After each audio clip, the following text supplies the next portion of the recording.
Alhamdulillah, wassalatu wassalamu ala Rasulillah Sayyidina wa maulana Muhammad ibni Abdillah wa ala alihi wa sahbihi wa man tabi'ahu wa mawalah.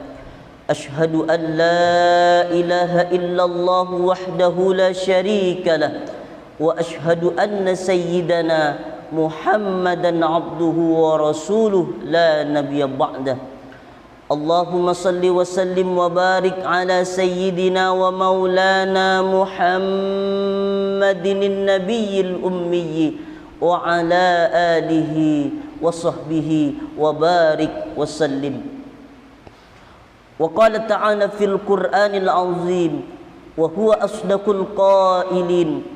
A'udzu billahi minasy syaithanir rajim. Ya ayyuhalladzina amanu taqullaha haqqa tuqatih wa la tamutunna illa wa antum muslimun.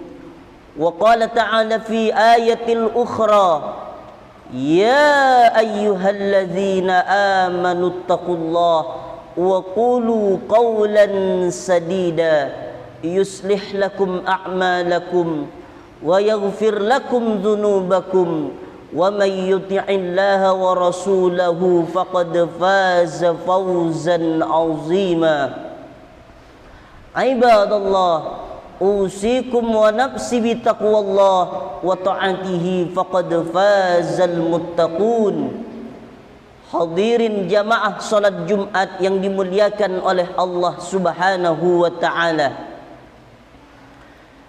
Ketika tiba sakaratul maut seseorang, diriwayatkan dari Bara bin Azib, datang segerombongan malaikat dipimpin oleh malaikat maut bersama malaikat rahmah. Biasanya kalau kita menjumpai saudara kita yang ingin menghadapi sakaratul maut, keadaan matanya seperti ini. Dia sedang melihat bukan dengan tatapan yang kosong, tapi dia sedang melihat makhluk Allah yang belum pernah dia lihat selama kehidupan di dunia ini, yaitu malaikatnya Allah Subhanahu wa taala. Di mana posisi malaikat saat itu? Inda mudil basar. Malaikat duduk sejauh mata memandang orang yang ingin sakaratul maut. Maka detik-detik sakaratul maut seseorang, Allah Subhanahu wa taala buka tirai gaib. Kalau orang yang ingin sakaratul maut itu orang yang beriman kepada Allah, Allah buka tirai gaib, mata melihat pintu gerbang yang sangat indah, pintu gerbang yang maha indah, tertulis dengan nama orang ini. Allah perlihatkan dengan segala macam kenikmatan nikmat surga untuk orang yang dipanggil ketika dia sakaratul maut, orang yang beriman kepada Allah Subhanahu wa taala. Kalau orang yang beriman kepada Allah yang ingin wafat, dibawakan dua barang oleh malaikat. Yang pertama, kafanun min akfanil jannah, dibawakan kain kafan dari surga oleh malaikat. Yang kedua, hanutum min hunutil miski, dibawakan minyak wangi dari surga. Untuk apa kain kafan dan minyak wangi yang dibawa dari surga itu oleh malaikat? Untuk membungkus ruh yang sudah dicabut dari jasad orang yang beriman itu. Bayangkan Pak, ruh saat dicabut masih dibungkus dengan kain kafan, diolesin dengan minyak wangi dari surga. Bagaimana orang yang hidup di dunia ini yang sengaja mengumbar auratnya, tak ada lagi rasa malunya kepada Allah Subhanahu wa taala. Dibukalah tirai gaib oleh Allah, mata melihat pintu gerbang yang maha indah, tertulis dengan nama ini. Maka turunlah malaikat Israel tepat di kepala orang yang ingin sakaratul maut ini.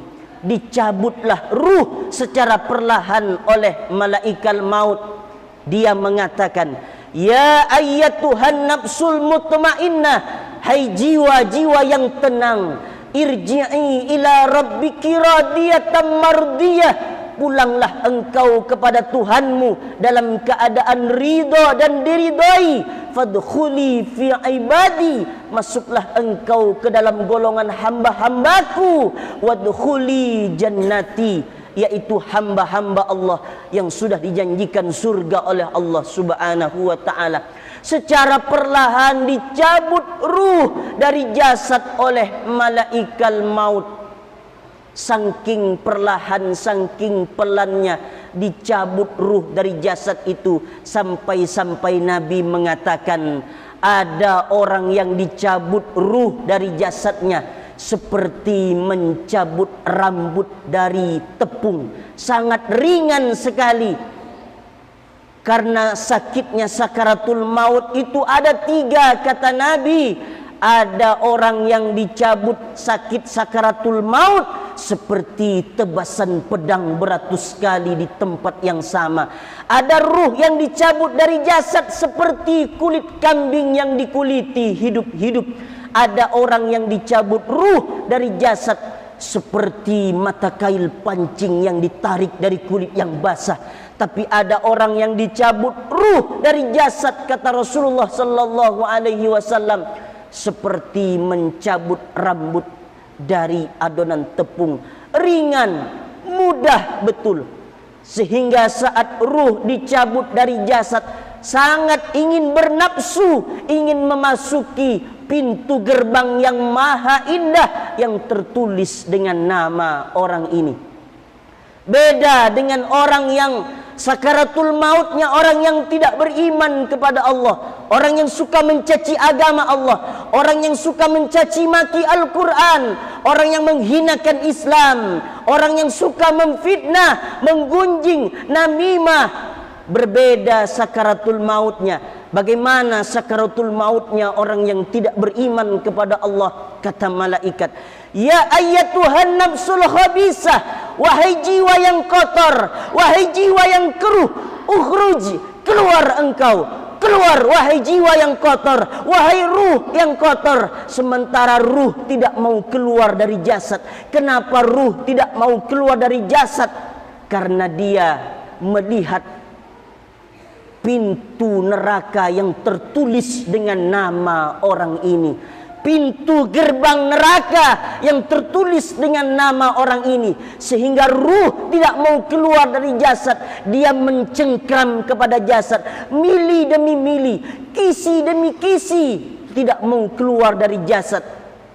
Akhirnya yauma taral mujrimina fi sakaratil maut, ada orang yang sakaratul maut, dihantam wajahnya oleh malaikat maut, dipukul lambungnya, dipukul dadanya, dipukul perutnya, saking untuk mengeluarkan ruh dari jasad yang tidak mau keluar itu.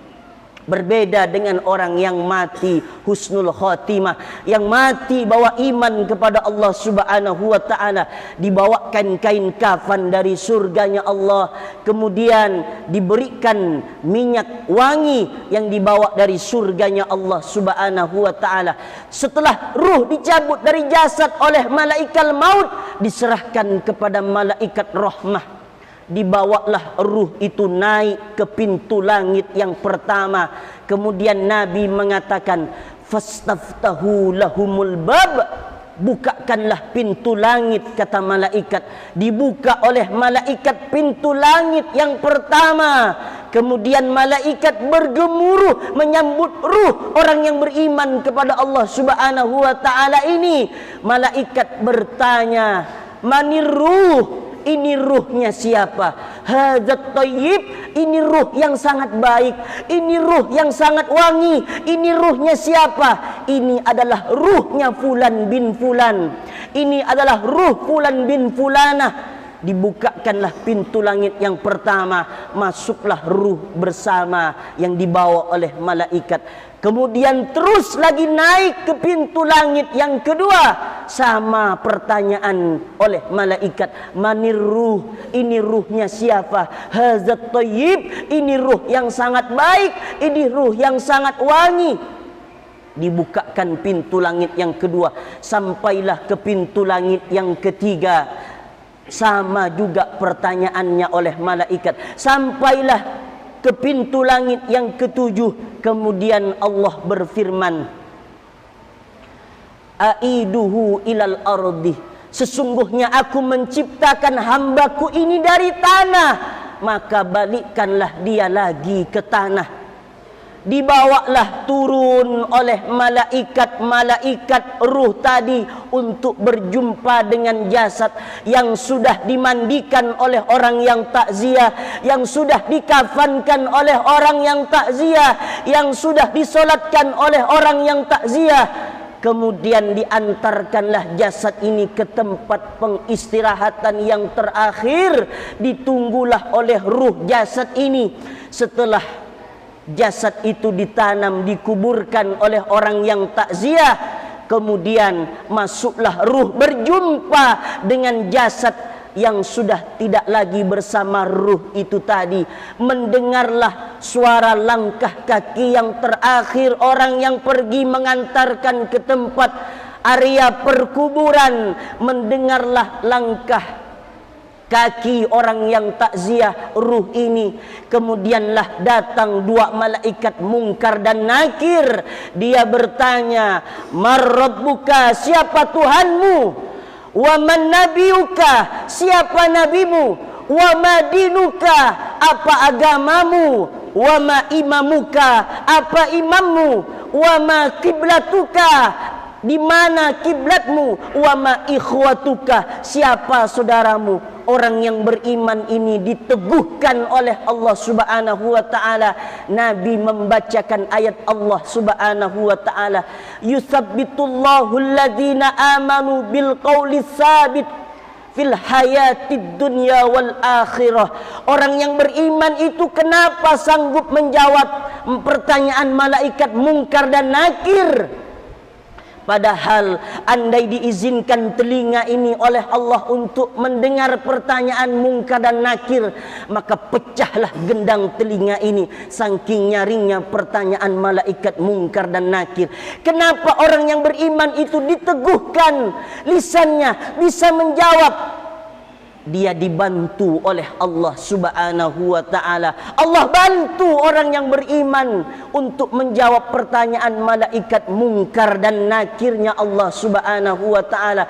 Kemudian Allah berfirman dari atas arsy-Nya Allah Subhanahu wa taala, "Shadaqa abdi." Sesungguh hambaku ini benar, sesungguh hambaku ini jujur, sungguh hambaku ini tidak bohong, hambaku ini benar. Dia jujur selama keimanannya kepadaku selama hidup di dunia ini, dibantu oleh Allah Subhanahu wa taala. Kemudian kata Allah, "Wabtahu lahu baban ilal jannah." Bukakanlah pintu kuburnya dengan pintu surganya. Nampaklah orang ini pagi dan petang, pagi dan sore, surganya Allah Subhanahu wa taala. Orang ini ingin masuk ke dalam surganya Allah, tapi sayang dia belum bisa masuk ke dalam surganya Allah karena belum kiamatul kubra terjadi. Orang ini tahu dia adalah penghuni surganya Allah Subhanahu wa taala.